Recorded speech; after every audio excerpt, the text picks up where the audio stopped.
More than $67 million in coronavirus relief funding has made its way from the state of West Virginia to help communities feeling the restraints of the virus.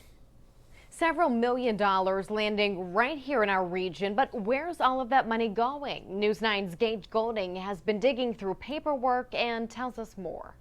Many businesses lining the streets here in the Mountain State affected by the COVID-19 pandemic, but municipalities aren't receiving funds for lost tax revenues, many receiving reimbursements for emergency services like police and fire.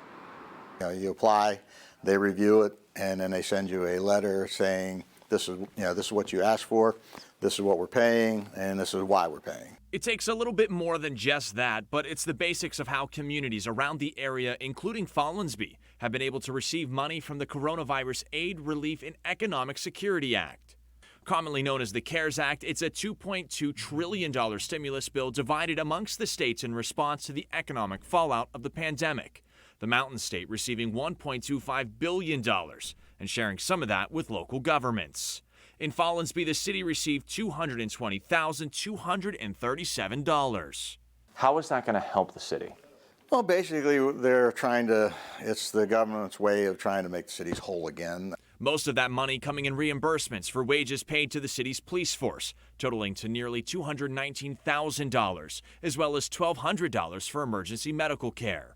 The money helping to lessen the blow of lower revenues from income streams like business and occupation taxes. Much of the same in Moundsville, where the city received a total of $381,986.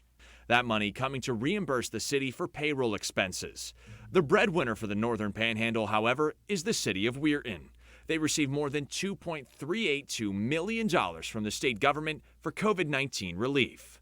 Out of all the payments made to cities and counties across the state, Weirton finishes out the top 5. Weirton's in the top 5 in the state for receiving COVID-19 funds.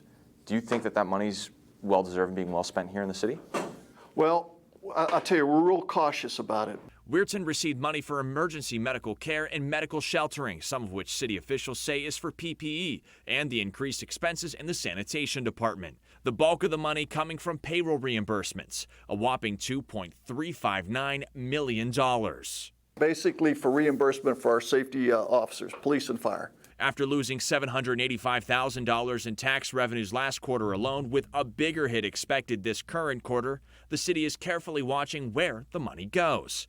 But they are looking to make some COVID-19 improvements to their buildings. We're talking about simple things like water fountains that you don't press on, commodes that self-flush. We're just not going to go out and have parties with it. Now here's the thing, the amount of money many of these communities already received is expected to increase. Leaders telling me that they're going to continue to apply for this money as long as the government is willing to cut those checks. Reporting in Follansbee for News 9, I'm Gage Goulding.